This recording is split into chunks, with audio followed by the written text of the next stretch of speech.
ఓం శ్రీ గురుభ్యో నమ. ఆత్మజ్ఞాన జిజ్ఞాసులందరికీ నమస్కారం. ఓం శ్రీ గణేశాయ నమ. ఈరోజు మనం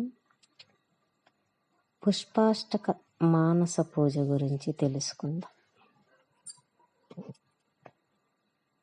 అహింస ప్రథమం పుష్పం, పుష్పమేంద్రియం నిగ్రహం, సర్వభూత దయా పుష్పం, క్షమా పుష్పం విశేషతః, శాంతి పుష్పం తప పుష్పం, ధ్యాన పుష్పం తథైవ చ, సత్య పుష్పం వీధి పుష్పం శివ ప్రీతికరం భవేత్.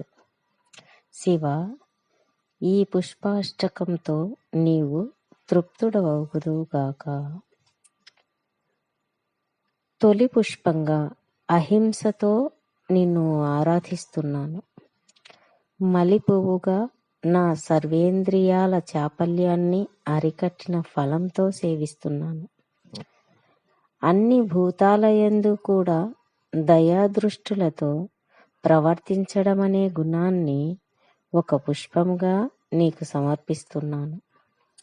నీ సేవలో ఉన్న నాకు ఎటువంటి కష్టనష్టాలు వాటిల్లవు, కానీ పురాకృతమైన ఏ సంచితార్థం వల్ల కానీ, నీ లీలా విలాసం వల్ల కానీ, కాలహేళ వల్ల కానీ వచ్చే సర్వ విధాలైన నష్ట కష్టాలను నీ యందలి ఏకాగ్రత వల్ల ఓర్చుకోగలగడమే చతుర్థ పుష్పంగా అర్పించుకుంటున్నాను.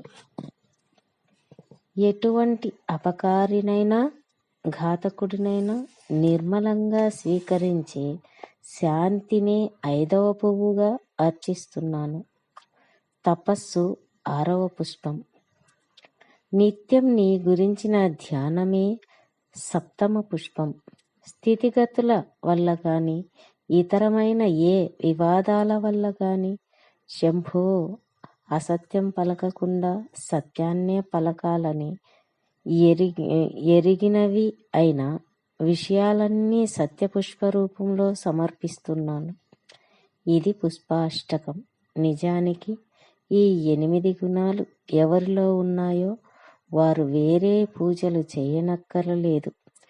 ఆ గుణాలని శివ పూజగా సంకల్పించడమే చాలునని భావము.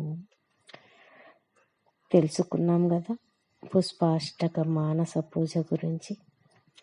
మనం కూడా ఇలాగే ఆచరిద్దామని ఆశిస్తూ ఇంతటితో ముగిస్తున్నాను. మరలా మరి ఒక అంశంతో కలుసుకుందాం. అంతవరకు సెలవు. నమస్కారం.